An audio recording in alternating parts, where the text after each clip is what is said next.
The Bridge, a Godzilla-MLP crossover by Tarbtano. Chapter 2, The Awakening.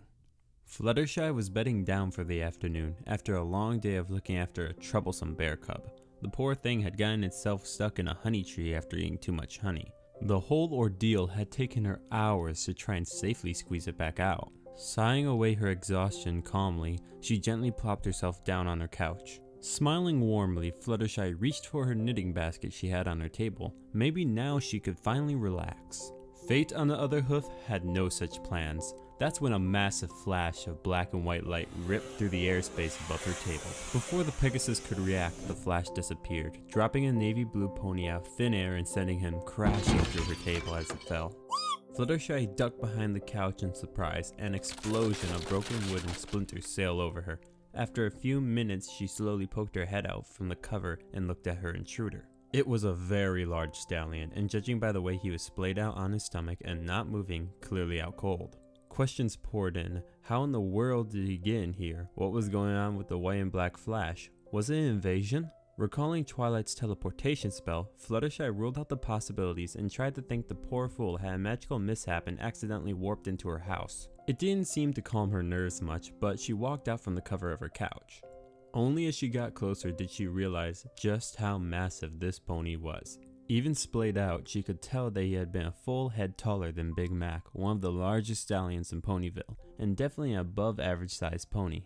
Judging from his long limbs, at this size, this new guy may be on level with one of the princesses. Had the stocky build not clued her in, she might have mistaken him for an Arabian horse. The coat was a navy blue, and only a shade or two duller and lighter than that of Princess Luna. Judging from the horn, he was a unicorn, but this pony's horn was the strangest she had ever seen. Rather than conical, it seemed to have an octagonal shape, with twin smaller horns shooting off from either side of the central horn, forming a V shape near the base of the horn. The color was also wrong. Rather than match the coat color, it was a near pure white, with some amber tinting. It looked less like part of the body and more like something stuck onto the body. The mane behind the horn was a crystalline white and spiky, almost like batteries of pointed gemstones. In a way, the hair strands held together. The rest of the upper body seemed more or less normal, except for the odd shoulders and back.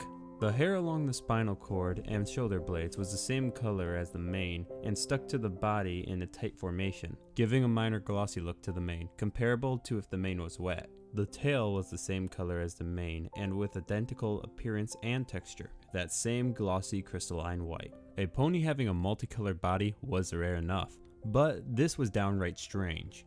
Was he a hybrid perhaps? Some kind of cross between a unicorn and some other ungulate? Fluttershy tilted her head and gave the stallion a once-over, making sure there was no apparent wounds large enough to draw blood, and his body was free of sizable shards of debris. Can't leave him laying around like that. Fluttershy stuttered over her thoughts and looked around. She leant down and tugged at the unconscious mane to no avail. Quickly realizing that he was far too heavy to lift and dragging him might just drive the shattered remains of her table into his stomach, Fluttershy let go and rubbed her chin. Thinking things through, a light bulb went off in her head, and the Pegasus smiled before rushing out the door. A few minutes later, the mother bear gently set the giant pony down on Fluttershy's couch. The yellow mare smiled and patted the Ursa's shoulder as she hovered above. Thanks for the help. Be sure to drop by if you need anything. The bear smiled happily and nodded. She carefully took her still honey-covered cub by the paw, ducking down and walked out the front door. Fluttershy smiled as she closed the doorway. Thankfully, the large beast hadn't bent the door frame on its way out. Hovering back over her couch, she inspected her guest, who seemed still out cold. Other than a few small splinters the veterinarian quickly removed, he was no worse for wear as far as she could tell physically. Putting a hoof to his neck to check his pulse, to assure nothing was wrong internally, other than what she presumed to be magical exhaustion, Fluttershy nodded to each bead of blood she felt for several moments before she assured herself his heartbeat wasn't irregular. Shrugging to herself, she tossed a blanket over the guest, barely fitting his large frame. Fluttershy headed into the kitchen to make herself some tea. She didn't notice the red and amber eye pry itself open slightly, following her movements. Angel had been watching it all from behind the birdhouse, still shuddering. So attentive Fluttershy had been to her patient, she failed to notice that many of the small animals that occasionally frequented her dwelling were all gone or in hiding, her pet rabbit being no exception. Angel squeaked near silently, deathly afraid of what was lying on his owner's couch just 10 feet away from him. The rabbit gulped and tried to take a hop closer, holding a toothpick in his paw in meek defense against the being that stood between him and the yellow Pegasus. He dared not move past it to the safety of his owner. The slitted eye locked on the disappearing Fluttershy briefly before they darted over and glared through the bunny. The pony's strange eyes, a double iris of blazing red and amber yellow eyes, looked almost as if they were on fire, twin tiny portholes into hell itself. Several miles away. Scootaloo huffed as she beat her wings as fast as she could. Even then, she could only move the wagon along with a walking pace. Craning her head back, she barked out to her friends. Could you two push a little harder? I'm starting to lose feeling in my feathers. Scootaloo said as she choked for breath. Apple Bloom popped her head out from behind the wagon. She and Sweetabelle were pushing and shoving the cart from the rear. Put a cork in his scoots. I thought this lady weighs more than half my family. We're pushing hard as we can. The youngest Apple sibling grunted as she pushed harder. Sweetabelle gasped for breath audibly, wiping sweat from her brow. What was this lady eating? Grapes? If my sister ever saw a mare this heavy, she'd sweat. The lady in question was clumsily splayed out in the wagon, only her main body even fitting, with her head half stuffed in and half laying on top of the wagon's wall. All 4 of her limbs were sticking out of the wagon, dragging along the ground with her sharp hooves cutting small grooves into the dirt road. The moment the girls laid eyes on her, they knew she wasn't your average pony. For one, if her not fitting in the wagon was any clue, she was enormous. If standing up, she'd easily tower over your average mare and stallion and the like. But Sweetabelle could swear that she was at least in equal height and dimensions to the Solar Princess herself, if not even taller. That wasn't the only resemblance they noticed though. Somehow, despite only 4 of the species being known, she was an alicorn. So exuberant were they in an idea that they had rescued a princess from some faraway land. None of them noticed just how strange her horn and wings were. The horn was crowned in a ring of bony dark scale-like protrusions that were partly hidden by her haggard mane. Its shape was also all wrong, not matching her main body colors of dark crimson and ivory at all. It was more like a fiery orange. The projection wasn't tubular at all, rather curved and shaped more like a saber with a defined edge. They failed to notice just how sharp it was. The horn had already effortlessly sliced an inch or 2 into the wagon's rim, just from the rocking of the wheels shaking her head. And rather than bird-like and feathery, this mare had broad angular bat wings, more like those of Princess Luna's guards. The mane was a medium length and was mostly a dirty brown with a red tinting. Aside from a few strands of black here and there, the style was wild and completely unkempt. Almost there. Just to the top of this hill and it's all downhill to the farm. Scootaloo huffed as she flapped as hard as she could along with her friend's effort, knowing that if they could get over this little uphill drag, it would be smooth sailing from here on out.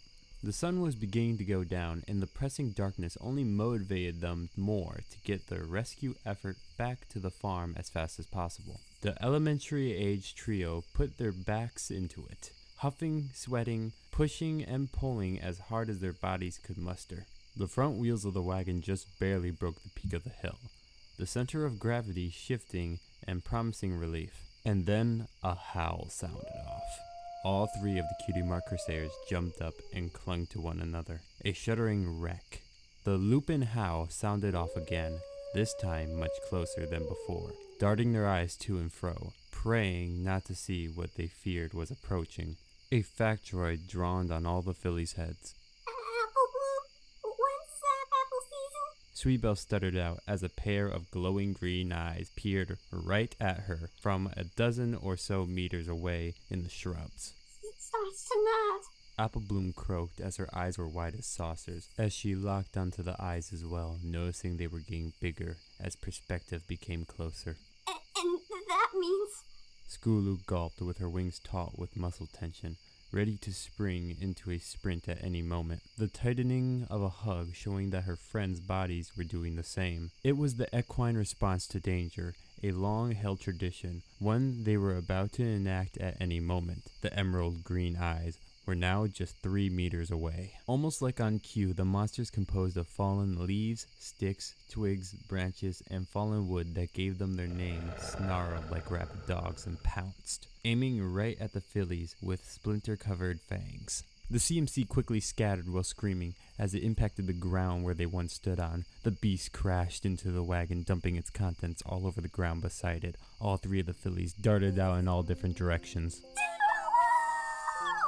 Back at Fluttershy's cottage, Fluttershy had just finished pouring her tea, blowing over the steaming hot drink to cool it enough to make it safe when she heard a massive crash and the sound of splintering wood coming from her living room.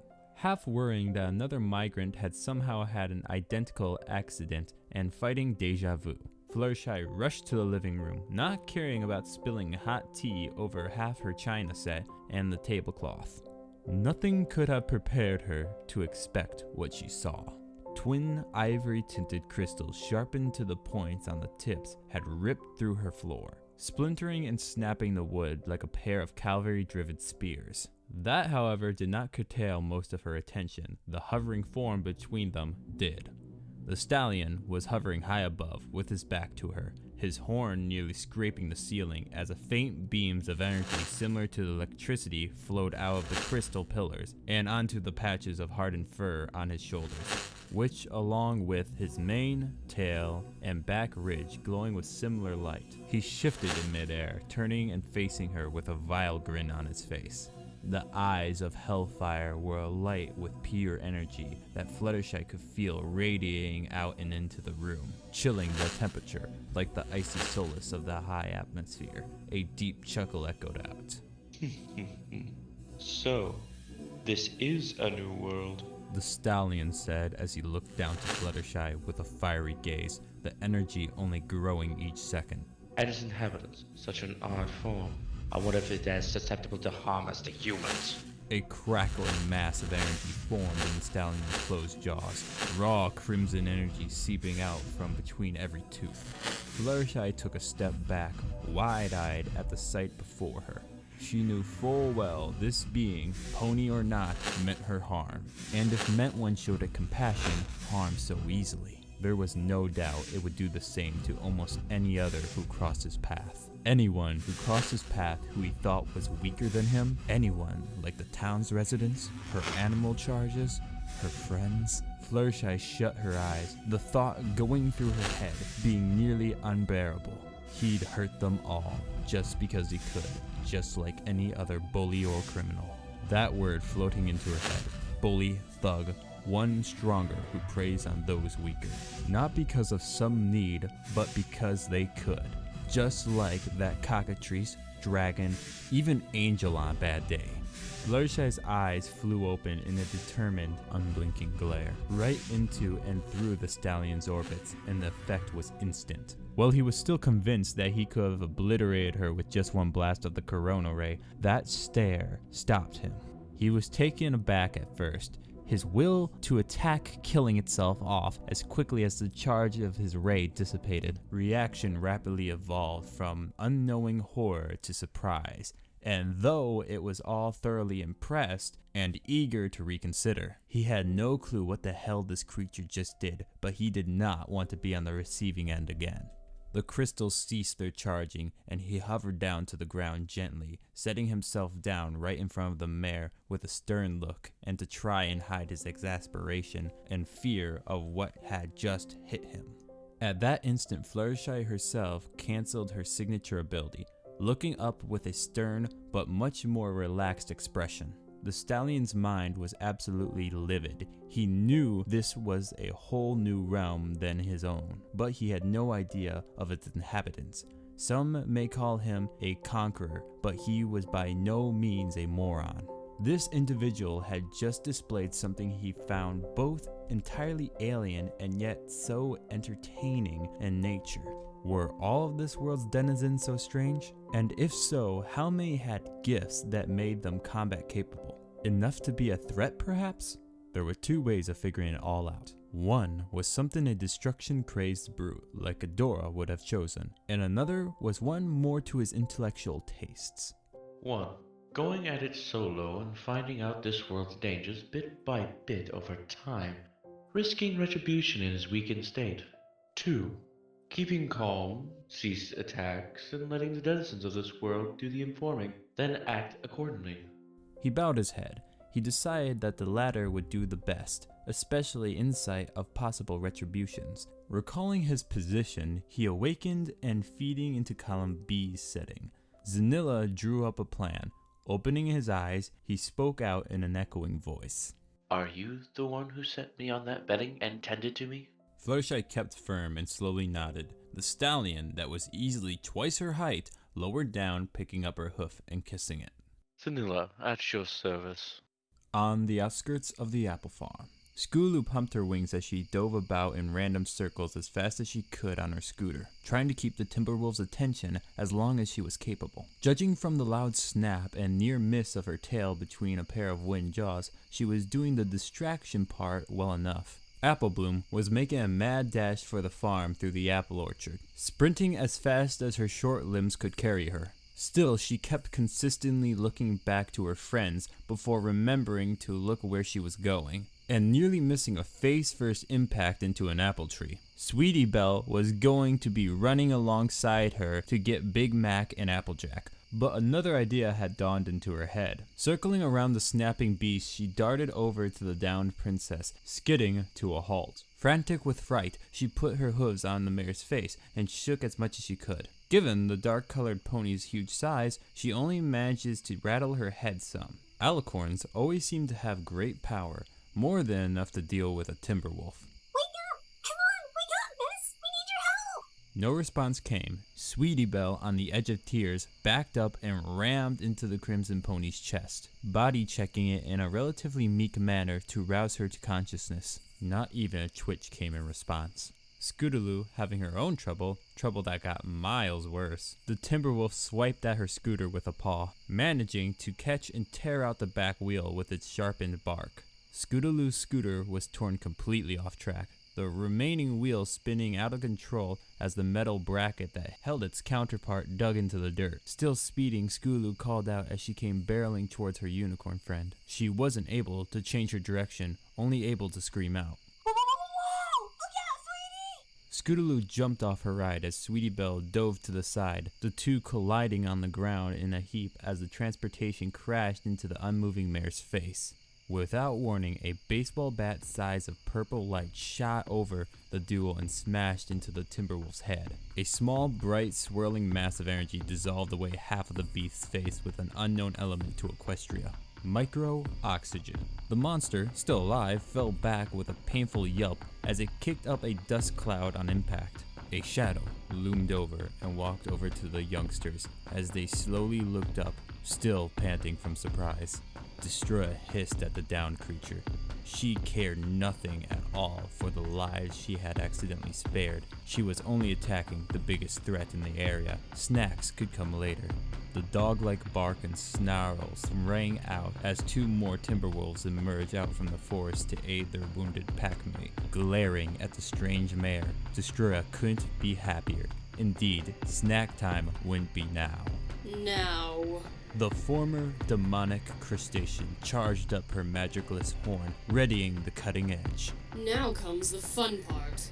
Meanwhile, at the library, Twilight's feeling only intensified since last night, so much to the point that her horn was beginning to physically arc as it registered unknown powers nearby. Filtering through a book of spells to cure the raging migraine she felt coming on, the young alicorn rubbed her eyes to try and make sense of the text with her fuzzy vision. Groaning to herself, she was nearly ready to call up Spike to read the passage for her when she felt a gentle tap, barely heavier than a feather, on top the tip of her horn. The pain vanished instantly, as if healed away by the feeling of warmth that suddenly washed over her. Opening her eyes, Twilight spotted the source of the tap.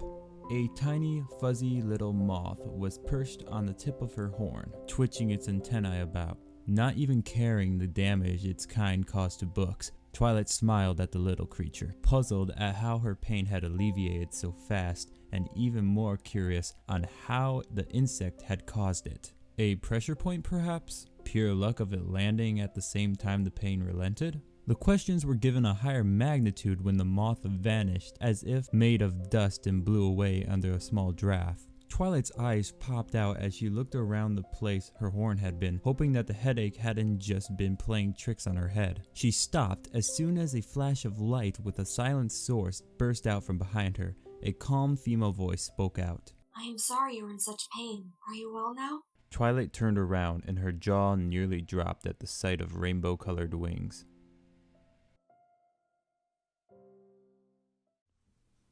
Hello everyone, it's your friendly neighborhood griffin Emerald here, and also the narrator for this story. Now I know all of you are wondering, where have I been over the past 3 years? The truth is, I sorta lost interest in all recording and reading stories. I also ended up going to college and I got a job now. After some information from some of my friends, they encouraged me to go back and read the story. I love The Bridge. It is one of my favorite film fictions I've ever read. And huge props to Tarbtano for making such an amazing story. The Bridge is still a work in progress as it is incomplete, and I'm sure there'll be more chapters come out just as amazing as the one I read today. I hope all of you will stick around and encourage me more to continue reading this. As always, this is your friendly neighborhood griffin. Have a nice day. Oh, I almost forgot to introduce the readers for this story. Playing as Zanilla would be my friend Blue Jay. Playing as all the CMC, including Fluttershy and Mothra, is the Mythic Flame. Playing as Destroyer is Moonlight Sonata. And as I said before, me as your narrator, Emerald Note. And now I don't think I've missed anything. As I said before, have a good day.